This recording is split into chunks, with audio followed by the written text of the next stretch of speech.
আপনি একটি পডকাস্টে বলেছেন যে আন্দোলনের সময় সমন্বয়কদের যে বিভিন্ন দূতাবাসে আশ্রয় দেওয়া হয়েছিল সেখানে না, এটা তো বলি না। সেফ হাউস রেখে না, দূতাবাসে আশ্রয়তা বলি না কিন্তু। আচ্ছা সেফ হাউস। সেফ হাউসে সেফ হাউসটার শব্দটা আলাদা। আমরা বাস করি একটা সাম্রাজ্যবাদী বলয়ের অধীনে। তার ফলে প্রত্যেকটা পরাশক্তি তো চেষ্টা করবে আমাদের রাজনীতিকে প্রভাবিত করতে। সেখানে আপনি দাবি করেছেন যে তরুণদের মগজ ধুলাই করা হয়েছে।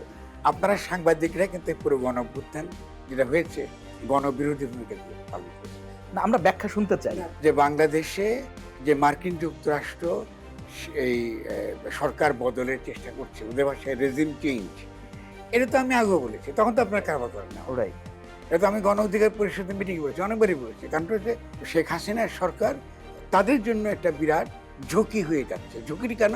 কারণ জনগণ যদি সরকারের বিরুদ্ধে যদি আবার প্রতিরোধ লড়াই শুরু করে, তাহলে একটা অনিশ্চয়তার মধ্যে তারা ঢুকে পড়ে।